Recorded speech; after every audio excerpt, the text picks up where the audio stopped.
What is going on, everybody? Welcome into another episode of Pack a Day Live. I'm your host, Andy Herman. You can follow me on Twitter at Andy Herman NFL.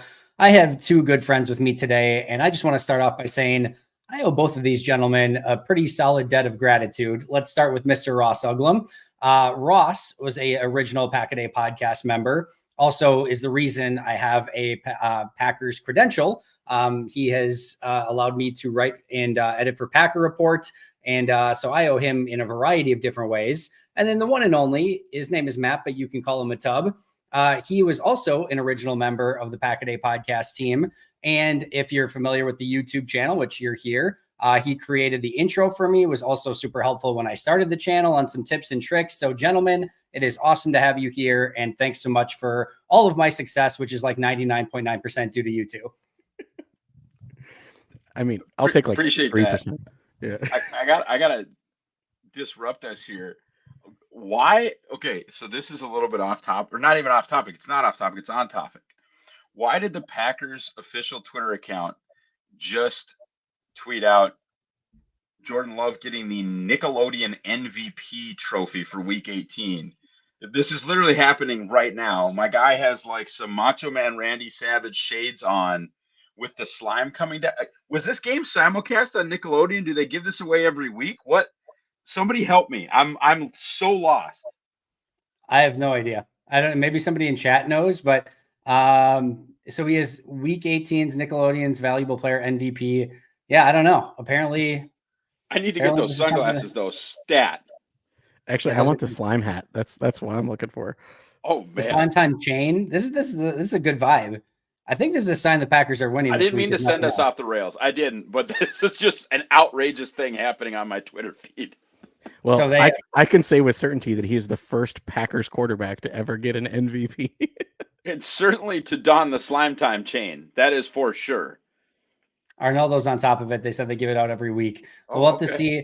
Somebody in chat, look up who our MVP winners are so far this year to see which epic people that Jordan Love is joining here. Maybe Mattel. Well, one of the first ones ever was Mitch Trubisky. I remember Trubisky. I remember Biscuit. Everyone remembers that.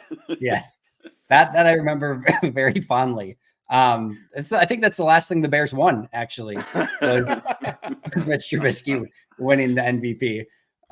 Amazing. All right, fellas. Obviously, before Ross decided to, wreck our show. No, I'm just kidding. Sorry. In all sincerity, love having you guys on. I'm super looking forward to this. We've got a playoff game this coming week. Cowboys, Packers should be super, super fun. Before we get into some of the Q&A, Ross, I want to start with you. Your thoughts on this game coming up. I'm just going to, take 1,000-foot view anywhere you want to go with it. Just really amazing that they're in this scenario in the first place. Yeah. I think as a fan, you get super emotionally invested. I've people like, I didn't eat the day that they won the Super Bowl until after the game was over. And I know like there's supposed to be this air of, as the publisher of Packer Report, there's some air of objectivity. Like people know who I want to win, right? Like there's no mystery. I don't think there's any mystery about who any of the three of us want to win the games. And it's gotten to a point where like, I don't really look forward that much to playoff games. The finality of them, the dread, specifically some of the way we've been kicked in the stomach. I'm going to use stomach. That, we don't need to go into, like, there haven't been that many quick deaths. I think Atlanta in 2016 was kind of a quick death. That was not fun, but at least it wasn't, I want to just walk out into the abyss pain. So this sort of feels like a free roll. I'm sure there's some horrific way that NDSU, or excuse me, there's Freudian slip. I'm sure there's some horrific way that Green Bay could lose this game on Sunday that could make me hurt. But kind of any other way other than like a dropped onside kick or speaking of NDSU, like, my guy Christian in the back of the end zone just drops one. And like, there are, I'm sure ways that this could be a painful loss, but outside of any of the kind of ridiculous game script type stuff, it really feels like a free roll. And not only does it feel like a free roll, it feels like tremendously valuable experience for the youngest team to ever make the playoffs. It feels like a lot of pressure on Dallas. Folks that are maybe 5. So I'm 35. folks that are maybe 5 or 6 years older than me, maybe 6 or 7, like they have a fear of Dallas built up inside them. From the Emmitt Smith, Troy Aikman, Michael Irvin, even like I think Jason Garrett, like 30-piece them one time. Thanksgiving Day. And just really struggling to kind of, and I called them the Fancy Bears. I can't remember the tweet, but I called them the Fancy Bears, where if you were born like 2 or 3 years after me, you know nothing but just dominating the Cowboys, whether it's the Dez game, the Devontae Adams game in the regular season, the Jared Cook sideline snag game, the Aaron Jones game, Mike McCarthy losing at Lambeau basically to my guy Christian Watson. Like all you know is just dunking on the Bears, or excuse me, the Cowboys. Well, you know the Bears too, but the Cowboys. And so for me, there's a lot of pressure on Dallas. If I'm Dallas, like I don't want to see these guys again. I don't care that 12's not there. Like the last thing I want to do is lose to these Packers again. If I'm Mike McCarthy, the last thing I want to do after getting the 2 seed is lose to my old team in my new boss's house. I think the narrative for Dak would not be great with a loss here, unless it's like a 41-38 type situation like that. And the narrative for the Packers, unless it's, 31-6, is just going to be like, oh, what a fight with these youngsters. Look at look at them go. Good for them. Made the playoffs, had no business being there.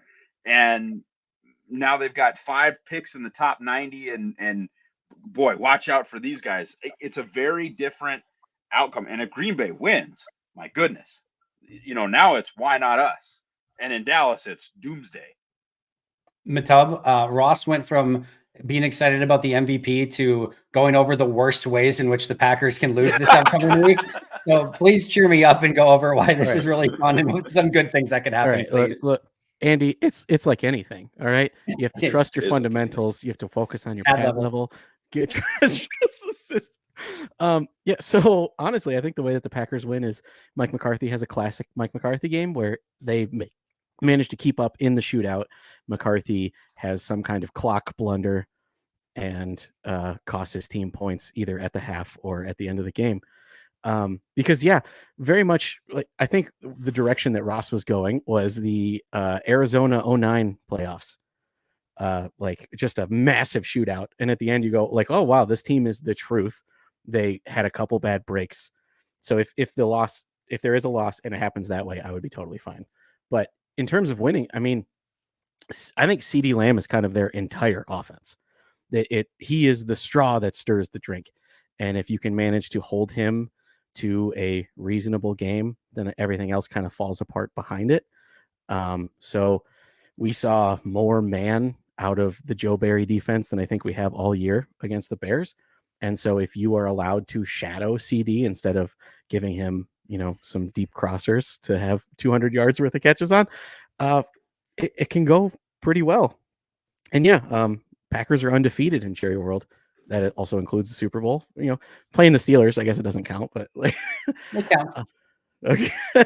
But yeah, so I would really just love for our, now third apparent franchise quarterback to continue the tradition of winning in Jerry's house. Would be really fun. And I think that's obviously what everyone's hoping for. I think Dallas has more avenues to victory in this game, but I think Green Bay absolutely has some. And I think if they play their best brand of football, like we've seen at certain points this year, not only do I think can be competitive, I think Green Bay has an avenue to winning. It's just going to be, what version of the Packers shows up. And to Ross's point earlier, what version of the Cowboys show up? Because there have been some pretty crappy Cowboys games, some games where they've allowed over 200 yards rushing this season. I was talking to Sam Munson today for tomorrow's show, and he mentioned that while Dak has 5 90+ grades for them, he also has 4 grades under 50 this year, or just some really, really bad games. So you don't always know which version of this Cowboys team, both on offense and defense, is going to show up. And I agree with you as well, Ross. I do think more of the pressure is on Dallas in this game. AJ Dillon came out and said today that, they're not taking this as just hey, we're happy to be here, which of course not. They're trying to go out and win a Super Bowl, which is awesome. That's what I want to hear. But I do think when you're Dallas and you're the number 2 seed, you've got home field. They haven't lost their, was it 14 or 16 consecutive games at Jerry World. If they go out in this game, like you said, Ross, things crumble pretty quickly, I think, for them. I'm just stoked for this matchup. All right, let's go through some Q&A here. We had a couple super chats come up. Fading West, appreciate it. Matt LaFleur, Clements, and Aaron Rodgers 12 were perfect for Love's development. 12's influence is obvious in Love's game and control at the line. Talent needs to be there, but what if, for example, Tebow had sat behind Peyton? Some of these are always like amazing what ifs. Like, what if Aaron had to start right away for San Francisco instead of Alex Smith, and Alex Smith and Aaron Rodgers were switched? What would have happened if Jordan Love had to go to, I don't know, what if Jalen Hurts and Jordan Love were switched? There's all these different what ifs in that, but you have to have a base level of competency, which Jordan clearly has. And you have to be the right situation, the right time. And I think Jordan being able to sit, Ross, I don't remember. I'm assuming in 21, were you in training camp in 2021 at all? Because 2020 was COVID year. 2021 was the first camp where we got to see any of Jordan Love. I can't remember if you were there or not, but you can chime in as well. Man, 2021 OTAs, mini camps, training camp was rough for Jordan Love. And that was his second season. He was not ready to go. Like, this is not breaking news. I know everyone knows this, but I said this earlier this week, and I'll say it again right now.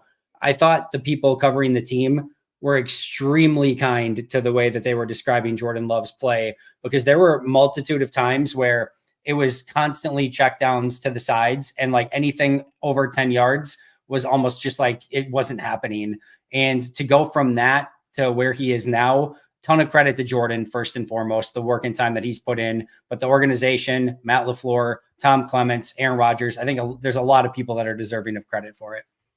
Yeah, I was there. This actually was the first one that I hadn't been to at all in 2023 since, honestly, probably the season before they signed Billy Turner. So 2017, I think, was the last time, or 2016 then would have been the last time that I didn't come to at least 3-4 days of camp to get the vibes. And you're right. I remember even a couple guys. It's a popular thing for like North Dakota State to take either men's basketball or football players that are like just about good enough to be Gophers, Badgers, but they're not. So there's a lot of Wisconsin transplants, at NDSU, people that I get to talk to, and a couple of the players are like, hey, I'd like it if my guy could hit the net. And that was that thing that was going around where Rodgers would always, fire it, not necessarily into the 45-degree angle net for the deep ball, but they'd do some play action fakes, turn around, hit the net. So some rollout stuff on the run, hit the net. And Rodgers was, through the basket, through the target. There's a couple times where like Love skipped it into the entire net structure. It was not pretty. I think, I think it's a lot of revisionist history now. I think people are pretty tough on Jordan for the way that he played against the Chiefs. I'm not sure how much of that was really his fault. And there's a great game plan by a great defensive coordinator in Spags to just spam blitz. I mean, cover zero all day. And Green Bay didn't really have a ton of guys that could beat one-on-one coverage at the time either. It was a very good game plan, but I don't know what would have happened, if something, we get like a week 2 broken collarbone from Aaron Rodgers in 2021. I don't know how that 8 or 9 game stretch goes. I really don't. I mean, I think anytime you have what Jordan had, which is going from quarterback 2 reps to quarterback 1 reps, having the offense designed to your strength and getting the majority of the reps with the ones, that's all going to be good. I've gone on and on, written about it in draft guides, written about it. Like, I wanted so desperately for the Packers to build a super roster around a quarterback on a rookie deal. It's not going to happen. Again, it's not. It is not going to happen. With that said, I don't know that Love gets to where he is today without the sitting. Now, part of it too is the playing. I mean, you look at his first 8 starts and then the 10 after. It's a completely different guy. So maybe he would have gotten better via playing. But boy, Andy, I think you're right. I mean, what we saw in 2021 did not, to me, look like a guy who was ready. No, totally agreed. Matt, anything to chime in on that one? I was going to say, I remember very specifically in 2021, the reports coming out were like, hey, this guy can actually hit the flats. So, like, we got that going for us. The thing that I always remember is actually, it is the deep bucket where, like, Rodgers was hitting it every time and it took Love like 4 tries. And the team posted a video of like the 4th one barely kind of sneaking in the front edge and everyone just being like, show the other 3, do it, like, dare you. But yeah, like, so this Love that we have now is so head and shoulders above that person. But honestly, I think part of it is in season development, because what's the line from baseball is like, he's aiming, not throwing. And you saw that a lot, like these like concentration underthrows where he's like, I got to do it perfectly. And now he just goes out there and yeets it 40 yards on a rope, like into double coverage. And there's Reed in the end zone. Just kind of trusting his physical tools and buying into the scheme, because the zero blitz worked against him with KC, but when the Vikings did it, he was like, oh, I know, my hot read is coming from the blitz side. Bo Melton's going to be there and he's going to be open. Like, there you go, 20 yards. So it is just kind of we might not have the super roster around him, but it seems like we have the perfect scheme. Yeah, and again, a ton of credit to Jordan there too, because they can give him the tools and they can set him up for success, but it's up to him to go out and execute. And he's been executing at an insane level, especially like Ross said, over the past 10 weeks of the season, certainly since that Steelers game. Vex, appreciate the chat as well. 2 months ago, a case could have been made that Matt LaFleur's seat was getting hotter. The Pack were a complete mess. What a season. I'd be interested in both of your thoughts on this, on where you thought Matt LaFleur's seat hottage was at the time. I never really believed in this season that there was any real fear of Matt being on the hot seat. I agree with Vex here that it was getting warmer. There was definitely talk of disappointment and things weren't going in the right direction. I always expected him to be back for 2024, almost no matter what. But MATUB, I'll start with you this time. Did you ever feel like Matt was in any real danger this season? So the kind of within the Twitter sphere of the non-credentialed of us, the only talk really kind of came when he started to vehemently defend Barry.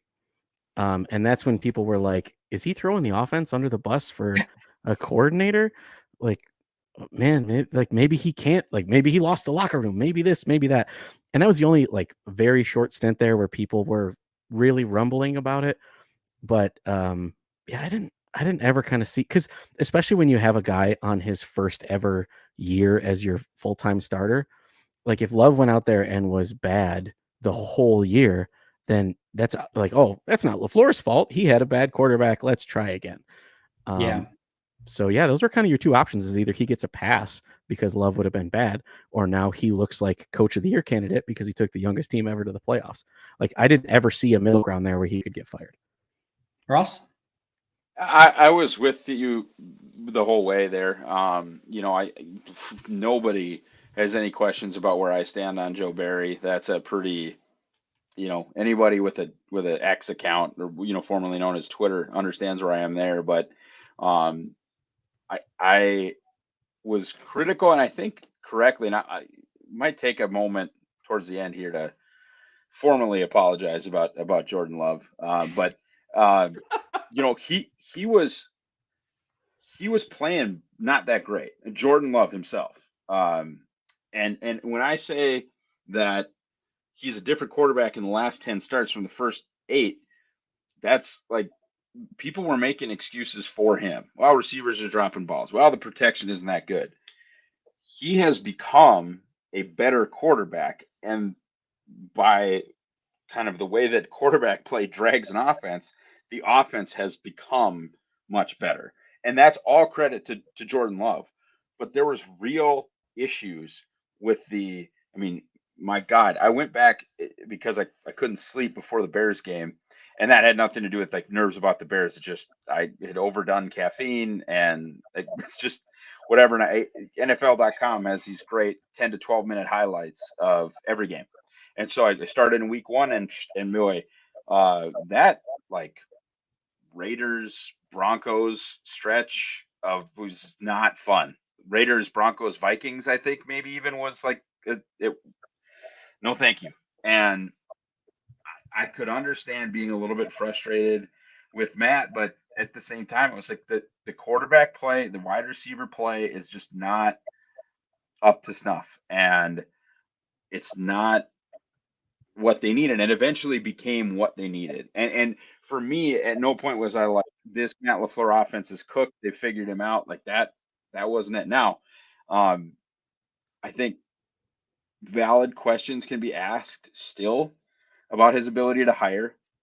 I don't know that people are being tough enough on what Rich Bisaccia has done this year. It's been pretty poor. And this is after, in my opinion, getting more license with the roster than any special teams coordinator before him. Like, there are dudes on this team that are just there for him. And that I don't think has been like the way that Ted used to do it or the way that Brian did it early in his career. And again, yes, okay, 9 points given up to the Bears. Very nice game in Minnesota. But his next defensive coordinator hire is going to be important if everything goes the way that we think it's going to go when the season ends. Now, the season ends in February on top of a podium. Joe Barry can coach here for as long as he wants. I mean, truly, I won't care. But any other way, it's going to be a big deal. I thought that the thing that Justice wrote about coaches that are brought back after winning fewer than 6 games was interesting. And we never saw that. We never saw the like bottoming out, right? When they were 2-5, it's like, well, shoot, could they go 4-13? I mean, that was certainly could they be picking third? I mean, those kind of conversations were being had. And now they're 9-8 and they're in the playoffs and have a puncher's chance against the number 2 seed, and the vibes are good and great and all that. And I was never really worried about Matt, because we're just in a day and age where these head coaches are head coaches, but they are kind of defined by their side of the ball. I mean, Minnesota got rid of Mike Zimmer when his defenses started to stink. And then that goes for, McVay is an offensive head coach, right? And he needs to make a good defensive coordinator hire like he did originally with Brandon Staley. Well, then he lost him. Well, then things didn't go so good. And now he's right back to where he was because his defensive coordinator is doing a great job. Mike LaFleur is doing a great job as his offensive coordinator. And Matt, yes, is in charge of the Green Bay Packers. But as long as you feel like he's doing a good job with the offense, as long as you feel like he's connected with your quarterback, I just wasn't worried about it. And going back to your Jordan Love point for just a moment, actually, even before that, I think people forget, like, 2-5, you didn't know what was going to come next after 2-5. As you mentioned, the Raiders Broncos stretch was not great. And then that's when you were getting to that part of the schedule. And then they kind of got the Rams game going in the right direction with Brett Rippon. And I think they really needed that. I think if that's a Stafford-led Rams team and that doesn't go well, we might be having a totally different conversation on the season, because I think they just needed to experience the win and get things rolling the right way. The Steeler game, they played better, even though they didn't get the win. And I think they took positives away from that. And that's been clear from Matt, even like him saying like they felt that that's when they like started to click.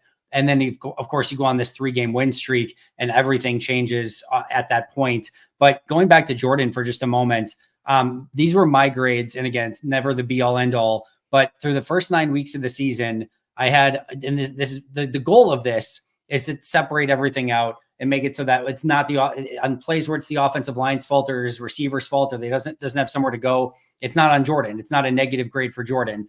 But in the first 9 weeks, he had a plus 0.6 grade, which is, it's fine. He wasn't the reason that they were losing per se, but he wasn't necessarily the reason that they were winning either. And then in the past, since week 10, he went from a plus 0.6. He's now at plus 13.9 on the season, plus 13.3 over that time since week 10. It's been a night and day difference at quarterback. And I do think, even though the grades are set to take out that other side of it, like, obviously this has not just been Jordan improving. The offensive line has improved. The receivers have improved. The tight ends have improved. Aaron Jones coming back has been really helpful. But Jordan has been playing at a totally different level and looks like a totally different quarterback over these past, ever since week 10. Yep. Yeah. All and right. Go ahead. No, go ahead. Yeah. You got it. So I'll just take the 2 minutes that this is going to take. I'm going to hijack the show because I have. Here's my hand up. We'll go left hand because we're on thing. I was wrong about Jordan Love. Now, I've said this. I kind of hinted at it in a joke when he played well in the preseason. I had a tweet. It did crazy numbers where it said I might have been wrong about Jordan Love. I've personally reposted that tweet 4 times. Like, hey, this is. So at this point, if you're receding me about Jordan Love, you're just getting muted on X. You are. Like, I am wrong. I have admitted I was wrong. There are reasons, I think, legitimate reasons to be concerned. I did not love him as a prospect. I've said that a number of times. He and Josh Allen have really changed the way I view quarterbacks, as far as inaccurate college quarterbacks sometimes do get more accurate in the pros. That used to be kind of a thing where if you weren't accurate in college, it was really hard to fix that in the pros where the windows get tighter. Most guys aren't able to fix that. And he has really changed that about himself. Did not take care of the football in his last year of college. That was a huge problem the first 8 weeks of season. It's not a problem now. He's been awesome. Since week 9, I think he's got a 19-2 touchdown to interception. Just crazy. And the other thing that honestly concerned me a little bit about the whole thing is that the 2 quarterbacks they sort of fell in love with before him were Deshaun Kaiser and Drew Lock. Yep. And I hated both of them as prospects, and I was right. So that really colored kind of what I was expecting from Jordan Love. It was like, I thought Deshaun Kaiser was going to stink, and he did. And I thought Drew Lock was going to stink, and he did. And so all of that led me to not giving him a great ranking coming into the draft, not loving the pick. And then what you saw against Kansas City, what you saw against the first 7 weeks of the season, like, I needed him to change my mind. Now, I do all the stats, stuff like that. I'm pro Jordan Love on Twitter now. He's the man. He's the guy. I've said it. But like, this is me. I was wrong. I don't need to hear about it anymore. I really don't. Like, if you're, remember that time you mocked JJ McCarthy? Yes, I did. Enjoy your mute. You can find Ross on Twitter at Okay. I also think it's funny that you talk about how much you enjoyed reading something that Justice wrote, when he will defend to his dying breath that Kaiser got a bad rap and should have been a better quarterback. It's amazing. Thankfully, I appreciate Ross taking ownership. Thankfully, MATUB and I, from the very beginning, said in year 4 and week 10, Jordan Love is going to completely break out and be an amazing quarterback. So I'm just kidding. I mean, these things are fickle. That's what I'll say to Jake Stack and Jacob Westendorf. Just appreciate that I respect the sanctity of the group chat, because it's only my laundry that keeps getting aired out now that I'm no longer on the show. The chat would tell another story. I'll just say. So I surprisingly, Andy did get kind of prophetic about this season, but like wrong. I said that coming out of the Chiefs game, they were going to be 4-8 and then go on a run. I was pretty close, but I had the Chiefs game as a loss. Like they were going to lose that game, but it was going to be a quality loss or whatever, and then go on a run from there. And I said that they would be a 9-win team and sneak into the playoffs. And I'm over here like do I have lotto numbers like hidden somewhere? Like, the game that I think was a really big deal was the Chargers game. And I know it sounds really stupid now because they're going to pick 4th or 5th or, whatever. I mean, the bottom completely fell out. Herbert got hurt. Keenan Allen got hurt. Like a million guys. Mike Williams got hurt. Go on and on and on. They were still very much in the thick of it. I think Green Bay was a 7-point underdog in that game, or a 6.5-point underdog at home. And they just kind of beat the Chargers, like not sneaky, not comeback, not like they just went out and beat the Chargers and then pounded the Lions. And it was like, oh, and this is really the definition of this team. And I'll tie it back into the Dallas game. Like, this team, with maybe the exception of the 49ers, though, whatever, like, they can beat anyone, and my God in heaven, they can lose to anyone. They are so fun where if the coin gets flipped 3 times and lands on heads, they could be in the Super Bowl. Or Dallas could just 45-piece Joe Barry, and that could be the end, and that's kind of been the heroin ride of this season.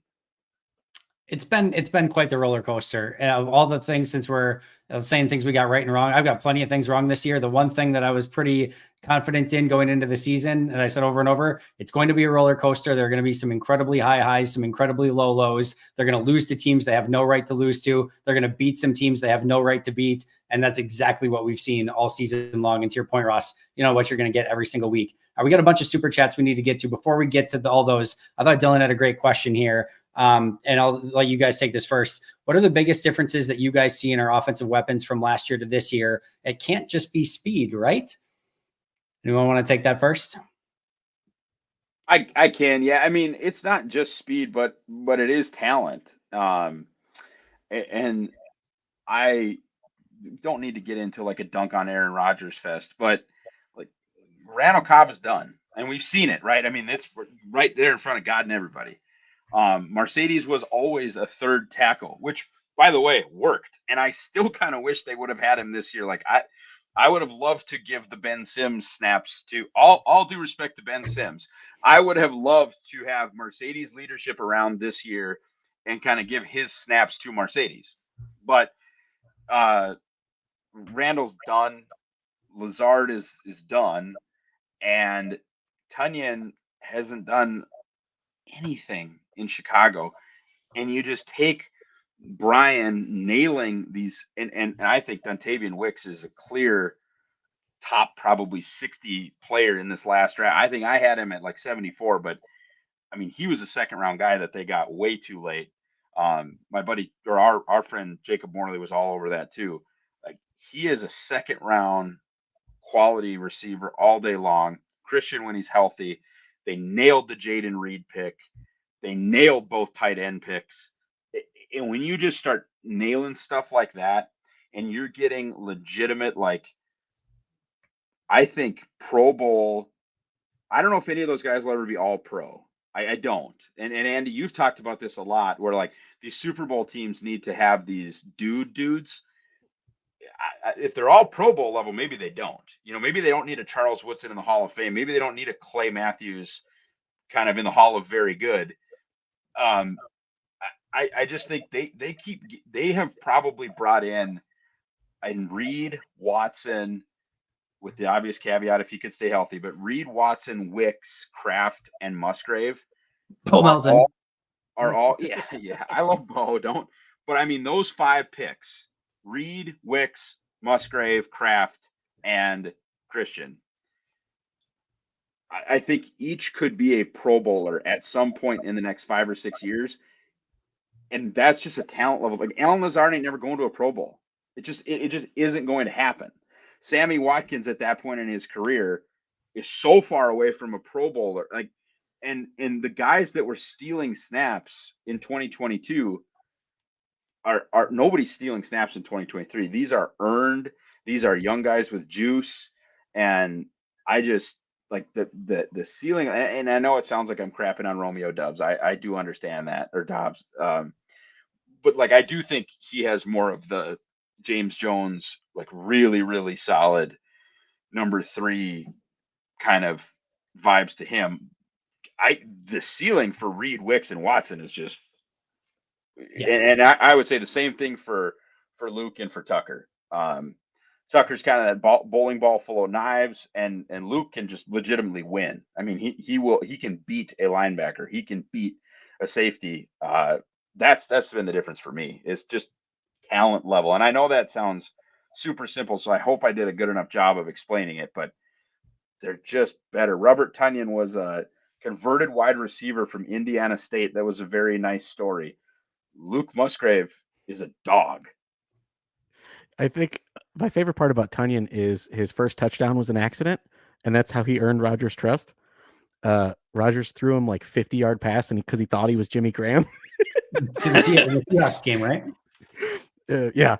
So yeah, Tunyon's fun story. I think also beyond the talent is the fit into the offense, in that Kraft is your Juszczyk and Musgrave is your Kittle, and LaFleur has the toys that he wants to play with, and can, when both are healthy, will be able to do his like weird 11 personnel trickery, and get creative with it. And when you have Wicks who can get open off the hop, as opposed to needing to have some kind of develop or a burn, little athletes like Bo Melton able to catch stuff underneath and run with it. And then Reed is just so dynamic that I think having a mad scientist at your head coach, being able to do things with all of those fun pieces, is part of it, as much as the upgrade in talent is helpful.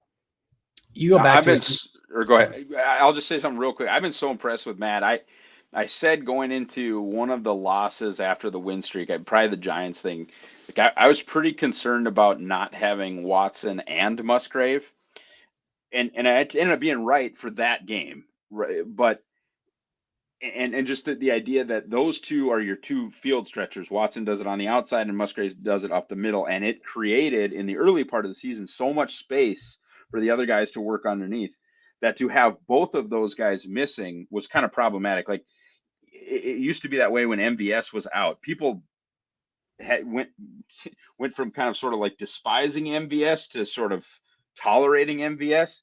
But there's a very big difference in the Matt LaFleur, Aaron Rodgers version of this offense when he was unavailable, because the top would not get removed from the offense. And for Matt to basically then win, not basically, but for him to do what he did against Carolina and Minnesota and get into the 30s without Watson and Musgrave, and pretty much without Watson and Musgrave for the Bears. Like I think Luke caught a ball, probably played 6 or 7 snaps. That has been super impressive, because so much of what I respected about the offense was using that verticality to allow your side to side stuff to work. And then he loses his verticality and still is scheming up God knows what for Tucker Kraft and Bo Melton. Like he's a dude. He's a hell of an offensive coach. He really is. And just to kind of wrap up the question, it's not just speed, but Green Bay was desperately lacking in run after the catch and playmaking once a player got the ball in his hands. You had Aaron Jones, who if you got the ball in his hands, he could make things happen. And then when the offense really had any sort of legitimacy towards the end of last year, it was because Christian Watson went off and because he could do stuff after the catch and stretch the field and make big plays. To sort of what both these guys were saying earlier, Allen Lazard, Randall Cobb, Robert Tonyan, Mercedes Lewis, Amari Rodgers early in the year, Sammy Watkins. These guys just don't have any juice after the catch. Whatever they got at the catch point, it was like, then it was just done. I mean, how many plays would we see Tonyan go in the flat and they would throw him into the flat and he would turn around. And by the time he like remotely tried to get up to speed, like he's just down. Like there was just nothing to do. Of course, Mercedes, same thing. Earlier in his career, he could make things happen. At this point of his career, he just couldn't. So you're taking Tonyan and Mercedes, nothing after the catch, and turning that into Tucker Kraft and Luke Musgrave. You're taking guys like Sammy Watkins, Allen Lazard, and Randall Cobb, nothing after the catch, and turning that into Jaden Reed, Dontavian Wicks, more Christian Watson, Bo Melton, guys who can make plays with the ball in their hands. And you still have Aaron Jones, and it just changes everything. And then, of course, you've got separation ability as well, which we've seen specifically with Dontavian Wicks, but Jaden Reed has the ability to do that. Watson can do that. And it just gives you a variety of different flavors and different things to play with, as MATUB was kind of mentioning earlier as well. It's totally different flavors that you can choose from on the menu than what they had a season ago. And they were so predicated on Aaron making things happen pre-snap and then executing it. And then as soon as you caught the ball, it was just basically play over because they couldn't make anything happen afterwards. But all right, we got to go speed round here through a few of these because we got to get out of here in about 5-10 minutes. And we got a lot of super chats. So all right, I'm going to start with Roberto. The D had 7 interceptions this year, second lowest in the league. MATUB, I'm going to go to you. What do they need to do to fix it in the playoffs and get some more picks? Play man. Play man. I like it. I do think they need to do a little bit more of that. I think they need to be a little bit more unpredictable and just let some of those playmakers be playmakers. I know there's a little bit of buzz today. I think Ross, you were involved with that, with Darnell Savage potentially coming back or not coming back, whatever it is. I don't care. They just need to find a way to make some plays in the secondary. They're going to need an interception, fumble, something, I think, to really have a chance to go over the top on Dallas in this game. Sometimes turnovers come in bunches. It's time to get those turnovers in bunches. That would be great. I'm going to take this one. This one feels relatively simple and straightforward. How do you line up if 9, 28, and 87 are all out? I think the first thing is hopefully 9, 28, and 87 are not all out in this game. Dylan was the only one that didn't practice in any capacity today. But to me, Tucker Kraft's going to be tight end. You're going to go Kraft and Musgrave as your main tight ends. Jones is going to be your primary back. And then you're going to run a lot of, obviously Melton, Reed, and Wicks with a smattering of Malik Heath in that situation. And you still feel like you have the weapons that you need to be successful. Is it good enough to be successful against Dallas in what might need to be a high scoring game? We will see, but they still have plenty of weapons that they can go out and score points with, in my opinion. All right. Ross, I'll let you do this one. What do you see as a big offseason priority outside of defensive coordinator, and which veterans are not back? Oh man. I think, well, part of it, I think, does sort of come along with, who your defensive coordinator is. I mentioned interest in the Wink Martindale, Xavier McKinney package, if they would both like to come on in from New York. But yeah, I've said, if as far as guys I don't think will be back, I would guess a lot of like the free agents won't come back. Other than, little 1-year deals. Like, I don't think John Runyon Jr. will come back. There was a bunch of safeties that were added. Maybe one of them comes back. Like, I know fans have kind of gotten a little bit fond of Jonathan Owens, and I'd be fine with that. Or like I said, Savage has been fine. Yep. Like him on a 1-year deal. But the two guys that I think they've tried to get this guy before. If I could have one sort of upper mid-level signing, which is kind of all I think that they've got the purse strings for before some financial flexibility maybe opens up in 2025, is the Washington Commanders corner Kendall Fuller. He can play slot and do it really, really well, or he can play outside corner. Pairing him with Jair, I don't know that it would come at like some huge, enormous cost. But he or McKinney would be, the one of the two signings that I would make. I would not make a signing. The one guy on offense, and I know Dalton. Dalton Reisner came in basically kind of off his couch and was easily Minnesota's best interior offensive lineman.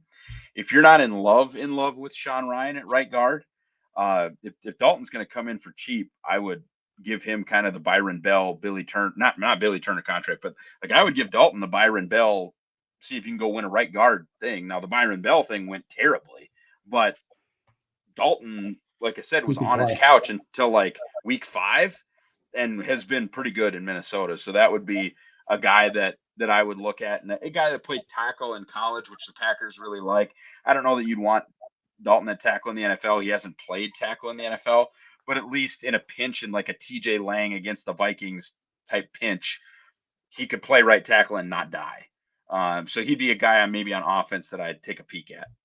Yeah, offensive line, you're still going to want depth and competition along that line in some capacity. If you lose Yash and you lose John Runyon Jr. in free agency, bringing in a couple of rookies would be great, but having a veteran there that can compete as well would also be nice. Ross, this one's for you as well. I'm a Bison Packer fan here in Fargo, wondering if the Bison's offense has hindered Watson's progression in the pros. No, and he'd actually tell you the exact opposite, and has. They run a very pro style offense. Now they're run heavy. There's no question about that. But the reason that North Dakota State quarterbacks keep getting jobs in the NFL, and they haven't always gone the way that Bison fans might have hoped, but is because of the pro style offense that they run. The terminology is seamless. He's said that on a number of occasions. Yeah, he probably would have liked, more than 37, 38 catches in his last year.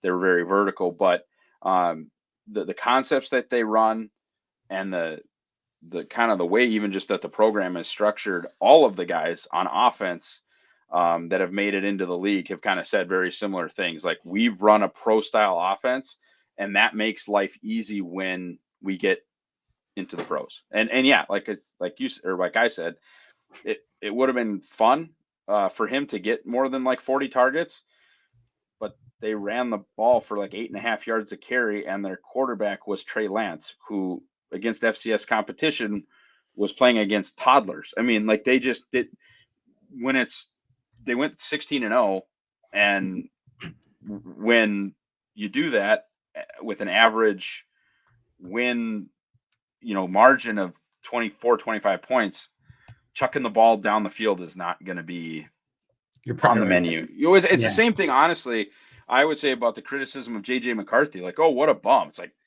dude, they scored 34 in a national championship game, averaging 8 yards a carry. What did you want them to do? Change the play at the line to something that wasn't going to work as well? Coaches, and this is at any level of football, if you will let a team run the ball, they will run it. Like that, it is the easiest way and the most risk-averse way to move the football. If you will let a team run for 8 yards a carry, they are going to take that opportunity every time. And the most deflating way to beat down a team as well. Because if you get in a situation where you just can't stop the run, you're just so freaking deflating. All right, a couple quick ones here. More of an offseason question, but as much as I love Aaron Jones, the running back age cliff is looming. The pass game with a top rushing attack could be the best in the league. Totally agree with that. I totally agree with all of it. I think Jones will be back for another season. We always talk about the transition and how great Green Bay is at following their same quarterback plan. I want the Aaron Jones, Jamal Williams, Devontae Mays plan in this offseason. Bring back Aaron Jones, but then go get me a guy on day 2, give me 2 guys on day 3, and then just see what happens from there and let those guys compete. And I don't care if it's the 3rd round guy that's good, the 5th round guys that's good, the 7th round guy that's good. I do not care. Just go out and grab a few of those running backs on day 2, 3 of the draft. Let them compete and let them be the future of the offense. Let Aaron have one more year and then see if those guys are ready to take over in 2025. And then Dion, hey, Andy, just wanted to say thank you for producing amazing content day after day. Thanks for keeping us all in the know and connected to the pack. Let's start this playoff run. Go Pack, go. Dion, your check is in the mail. Thanks so much for doing that. Really appreciate it. But no, it's sincerely, that's very kind of you. As I'll always say, I love doing this and appreciate the platform that I am afforded. And then MATUB, I will let things wrap with you. Someone find Rashawn Gary for this game. They need him. It's been a tiny slump for Rashawn. Not bad play, right. But we need a little bit more from Rashawn. Let's just put it that way. MATUB, I'll let you go. If you want to look for Rashawn, just find him 2 yards behind the quarterback where his rushing lane takes him. That's fair. Ross, what were you going to say? Yeah, I'm going to be a lot, I don't know if easier on Rashawn is the right word. And yeah, he could be finishing more. My guy had 8 pressures against the Vikings. And no, things did not go particularly well against Chicago, but no sacks since Kansas City. That's real. But the pressure numbers have been okay. Good. Come on. Andy would have had 3 pressures against the Vikings. I don't think that's true. I would have had 2. No. Listen, like I said, Rashawn's not playing bad football. He's playing totally fine. I just think if you want to be that impact guy, because the edge rusher position in the NFL is as rich as it's ever been. The top of the top guys are just insane. If you want to be in that club, if you want to be in that group, you have to be making a consistent big time impact every single week. And again, it doesn't in any way, shape, or form mean that he's playing poor football. But I think it's time for him, especially this week. And I think a matchup that he can win against why can't I remember his name? Terrence Steele, right? I think he can win that matchup. I think he can make a big impact. And if he can, that would go a long way for Green Bay getting a win in this game. All right, guys, we got to get out of here. Appreciate you a ton. Ross, I'll start with you. Plug anything that you want to plug before we get out of here. Sure. Yeah. We've got plenty of stuff going on at Packer Report. Andy's got his grades. Dusty's got Dusty's playbook. I've got mock draft Monday. Didn't get one out this week just because it's playoff week, but we take all the Packers picks from the biggest kind of national mocks. I always grab somebody who's doing a Packers only mock. We get a fan mock in there. Just if anybody's kind of trying to figure out who, is being projected to the Packers, we kind of put it all in one place. So it's super easy to read. And that's something that we've been doing for a couple of years, and we'll have the Green Bay draft guide available soon enough. But it is not draft season. It is playoff season. Love it. Thanks so much, Ross. MATUB, plug anything you want to plug, my man. Yeah, so I produce content over at Acme Packing Company. Have a weekly podcast called Reporting is Eligible. But the real thing I want to plug is to call your best friend, tell them you love them. It is not too late until it actually is. Open your best bottles. Life is short. Appreciate you, MATUB. Thank you guys both for coming on. Thank you so much for everyone joining. Real quick plug, if you have not checked out the Pack-A-Day Podcast YouTube memberships yet, make sure to do so. We've had a ton of new members as of late. People are loving the content, so check that out. Make sure to go follow these two guys. They do tremendous work. You can find me at Andy Herman NFL. You can find the podcast at Pack-A-Day Podcast. For Ross, MATUB, and I, until next time, and as always, go Pack Go.